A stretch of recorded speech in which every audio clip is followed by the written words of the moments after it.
गर्मियों का मतलब सिर्फ धूप ही नहीं बल्कि आमों का मौसम भी होता है। और इस बार की गर्मियों में तो मैंने आमों की इतनी रेसिपीज बनाई कि बस मजा आ गया। इसी सिलसिले को आगे बढ़ाते हुए आज जो हम डेजर्ट बना रहे हैं वो ठंडा, मलाईदार और आम की मिठास से भरपूर मैंगो मलाई रोल है।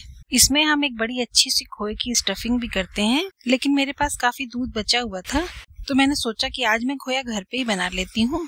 दूध को गाढ़ा ही तो करना है और क्या करना है, कढ़ाई जैसे चौड़े बर्तन में करिए तो जल्दी हो जाएगा। तो ये करीब 1 लीटर दूध है, इसको बॉईल होने दीजिए। तब तक ये जो 2 पके हुए आम हैं इनके हम प्यूरे बना लेंगे और थोड़े ड्राई फ्रूट्स काट कर रख देंगे। दूध में उबाल आ गया है, अभी तो इसमें काफी पानी है और कढ़ाई भी मोटी तली की है। और आपने देखा होगा कि शुरुआत में हमने कढ़ाई की तली में 1 चम्मच पानी भी डाला था। इससे दूध से खोया बनाने के प्रोसेस में दूध जलता नहीं है। तो यहाँ दूध आराम से बॉयल हो रहा है, हमें इसे चलाने वलाने की जरूरत है नहीं। लेकिन ये जो दूध के ऊपर और साइड में मलाई जमने लगती है उसको तोड़कर दूध में मिलाना बहुत जरूरी होता है, वरना क्या होता है कि क्रीम तो अलग हो जाती है और फिर आपका खोया जो बनेगा वो बिल्कुल सूखा सूखा सा बनेगा और कढ़ाई की साइड में जो मलाई चिपकी है वो जलने भी लगेगी। खोए में एक बड़ा जला जला सा खराब सा टेस्ट आएगा। तो जब भी कभी आप खोया बनाइए सबसे पहले मोटी तली की कढ़ाई में 1-2 चम्मच पानी जरूर डाल दीजिए और दूध पर मलाई मत जमने दीजिए, तब आपका खोया बिल्कुल सॉफ्ट और क्रीमी बनेगा। है ना सही बात? तो वीडियो को लाइक भी कर दीजिए। तो देखिए दूध को उबलता छोड़कर मैंने काजू और पिस्ता बारीक बारीक काट लिया है, थोड़ा सा नारियल ग्रेट कर लिया है, आम के टुकड़े कर लिए हैं और इन टुकड़ों से हम मैंगो प्योरे बना लेंगे। तो सारे टुकड़े एक ग्राइंडर जार में डाल दीजिए। थोड़ी सी चीनी डालिए, वैसे ये ऑप्शनल है क्योंकि आम तो ऐसे भी मीठा होता ही है, तो आप चाहें तो स्किप भी कर सकते हैं। और ये देखिए प्योरे तो तैयार हो गई, लेकिन मैं इलायची डालना भूल गई थी। वैसे बाद में भी इलायची पाउडर डाला जा सकता है, लेकिन मैं यहीं पर डालकर एक बार फिर से चर्न कर दे रही हूँ। देखिए दूध भी अब आपको थोड़ा थोड़ा गाढ़ा सा लगने लगा होगा। दूध जब गाढ़ा हो जाता है ना तो इसके ऊपर जल्दी जल्दी मलाई बनने लगती है, तो उसे आप फौरन तोड़कर दूध में मिलाते रहिए, वरना मलाई दूध के ऊपर ऐसी जम जाती है कि वो चारों तरफ से बिल्कुल कवर कर लेती है और अंदर जो स्टीम बन रही है उसको निकलने की जगह भी नहीं देती है। तो उसी स्टीम के साथ कभी कभी ऐसा होता है कि दूध बिल्कुल ऊपर तक उठ जाता है और कभी कभी कढ़ाई से गिर भी जाता है। तो एक बार जब दूध गाढ़ा होने लगे तब आपको यहाँ पर ध्यान देना जरूरी है कि आप मलाई को तोड़ तोड़ कर दूध में मिलाते रहिए। तो 1 लीटर दूध को मोटी तली की कढ़ाई में डालकर खोया बनाने में करीब आधा घंटा लगा। अब यहाँ पर आप दूध की कंसिस्टेंसी देखिए, रबड़ी जैसा गाढ़ा हो चुका है। तो अब आप फ्लेम को बिल्कुल लो कर दीजिए और कटे हुए ड्राई फ्रूट्स मिक्स कर दीजिए। लेकिन अगर आप मार्केट से खोया लाएंगे तो उसकी कंसिस्टेंसी तो ऐसी होती नहीं है, वो टाइट टाइट सा होता है। तो वहाँ पर आप खोए को हाथ से ही छोटे छोटे टुकड़ों में तोड़ लीजिए और आधे कप दूध के साथ किसी ब्लेंडर में डालकर अच्छी तरह से ब्लेंड कर दीजिए। तो आपको बिल्कुल ऐसी ही कंसिस्टेंसी वाला खोया मिल जाएगा। और वो जो हमने मैंगो प्योरी बनाकर रखी थी उसमें से थोड़ी सी बचा लीजिए और बाकी सारी डाल दीजिए और पहले लो फ्लेम पर ही अच्छी तरह से मिक्स करने के बाद फ्लेम को मीडियम करिए और 3-4 मिनट तक लगातार चलाते हुए इसे कुक करिए, ताकि आम का जो पानी है ना वो भी सूख जाए। नहीं तो आपको ऐसा लगेगा जैसे आप मिठाई नहीं बल्कि आम ही खा रहे हैं। वीडियो बिना स्किप किए हुए पूरा देखने की सलाह इसीलिए दी जाती है कि बीच बीच में आने वाली ये इम्पोर्टेंट टिप्स कहीं मिस ना हो जाएं। और अब ये जो मैंगो फ्लेवर वाला खोया तैयार हुआ है उसे किसी दूसरे बोल में निकालकर ठंडा होने के लिए रख दीजिए। और असली काम है मलाई रोल को असेंबल करना, जो कि अब हम करने जा रहे हैं। इसके लिए आपको बिल्कुल फ्रेश मिल्क ब्रेड की जरूरत पड़ेगी। चारों साइड से इसके किनारे काट लीजिए और इनके कॉर्नर्स को या तो चिड़िया या गाय को खिला दीजिए, नहीं तो इसकी भी एक बहुत प्यारी सी रेसिपी मैं आपके साथ शेयर करूंगी। तो अगर आपने मेरा चैनल सब्सक्राइब नहीं किया है तो आप कर लीजिए, क्या ही बुरा है। नोटिफिकेशन जरूर से ऑन कर लीजिएगा।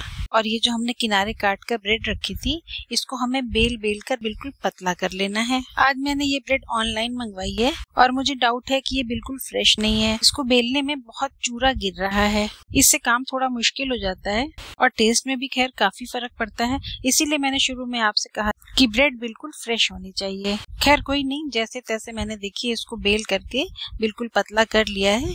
हमारा मैंगो खोया भी देखिए बिल्कुल ठंडा हो चुका है और अब आप देखिए ठंडा होने से इसकी कंसिस्टेंसी भी बिल्कुल चेंज हो गई है। इसे हमको बेली हुई ब्रेड पर अच्छी तरह से स्प्रेड कर देना है। तो अगर ये इतना गाढ़ा ना होता, थोड़ा सा पतला भी होता इससे, तो भी अच्छी तरह से स्प्रेड हो जाता। अब बस इसे हमें रोल कर देना है। आप देख रहे हैं कि फ्रेश ना होने की वजह से ब्रेड किस तरह से टूटी जा रही है, लेकिन इसकी जगह बिल्कुल फ्रेश ब्रेड अगर होती तो आप इसको बिल्कुल रुमाल की तरह से अच्छी तरह से फोल्ड कर लेते, वो कहीं से भी ना टूटती। खैर, मुझे इस तरह से गिरता पड़ता मलाई रोल बनाना इतना डिस्गस्टिंग लग रहा है कि मैंने इसके लिए बस अभी के अभी एक आसान सी ट्रिक ढूंढ ली, वो मैं अभी आपको दिखाती हूँ। ये देखिए, ये बाकी के किनारे कटे हुए ब्रेड हैं, तो इनको मैंने बेलने के बजाय थोड़े से दूध में डिप कर लिया है। और बिल्कुल जैसे आप ब्रेड रोल बनाने के लिए ब्रेड को पानी से भिगोते हैं, वैसे ही आप यहाँ पर ब्रेड को दूध से भिगोइए। फ्रेश ना होने की वजह से ब्रेड यहाँ भी टूट ही रही है, लेकिन टूटी हुई ब्रेड को वापस उठाकर आप रख दीजिए और हाथों से दबा दीजिए, तो फिर वो चिपक भी जाएगी। तो एक बार अच्छी तरह से दूध से भिगोकर फिर हाथों से दबाकर इसका थोड़ा पानी निकाल दीजिए। सॉरी, पानी नहीं, दूध। और बिल्कुल पहले जैसे यही मैंगो फ्लेवर्ड खोया अंदर रख करके रोल कर दीजिए और हाथों से घुमा घुमा कर एक अच्छा सा शेप दे दीजिए। अब आपको इन दोनों में से जो भी तरीका आसान लगे, आप उसी तरह से सारी ब्रेड्स के अंदर खोया स्टफ करके रोल बना लीजिए। वैसे अगर आप फ्रेश ब्रेड लेंगे ना, तो किसी भी तरह से बनाएं, आपको कोई परेशानी नहीं होगी। देखिए, वो पहले वाली ब्रेड दूध में डालने पर टूटने लगी थी, तो इसे मैं दूध में न डालकर चम्मच से ऊपर ही ऊपर इसके दूध गिरा करके वेट कर ले रही हूँ। क्या ही बताऊं, किचन का काम ऐसा ही है कि आप अगर छोटी सी भी लापरवाही कर जाएं, तो उससे आपके लिए बड़ी परेशानी खड़ी हो जाती है।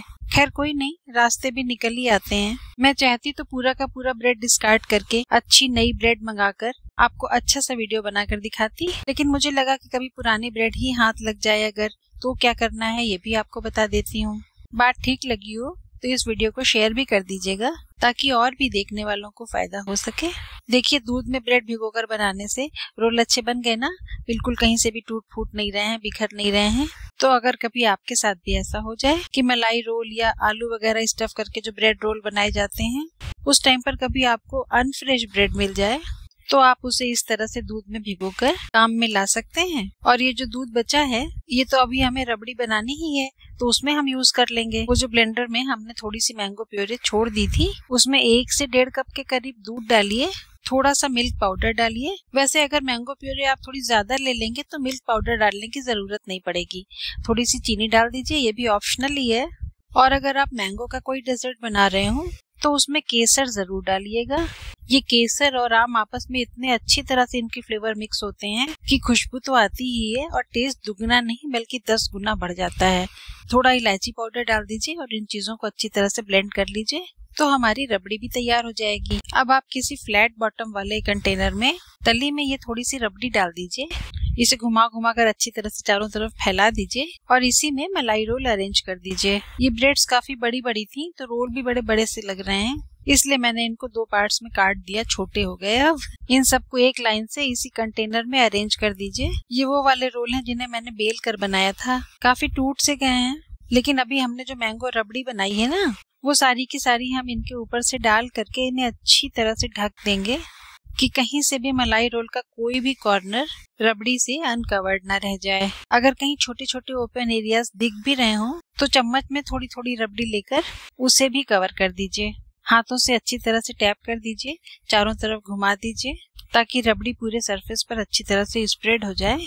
और ये थोड़े से काजू, पिस्ता और बादाम हमने काट कर रखे हुए हैं, इसे ट्रे के पूरे सरफेस पर अच्छी तरह से फैला दीजिए। ऊपर से थोड़े केसर के धागे भी डाल दीजिए। अगर आपको पसंद हो तो आप इसके ऊपर चांदी का वर्क भी लगा सकते हैं। इसे कम से कम 1 घंटे के लिए फ्रिज में रख दीजिए, अच्छी तरह से सेट हो जाएगा और इसका मजा भी ठंडा ही खाने में है। अब आप इसे थोड़ा सा टेस्ट करके देखिए। आप जिन्हें नहीं बताएंगे वो तो बिल्कुल भाप ही नहीं सकते कि आपका ये डेजर्ट ब्रेड से बना है। इतना क्रीमी, इतना सॉफ्ट और इतना अच्छा आम का फ्लेवर आ रहा है कि खुद आपको यकीन नहीं आएगा कि ये इतना प्यारा सा एक्सोटिक डेजर्ट आपने बनाया है। बस जल्दी से बनाइए। Bye bye, take care.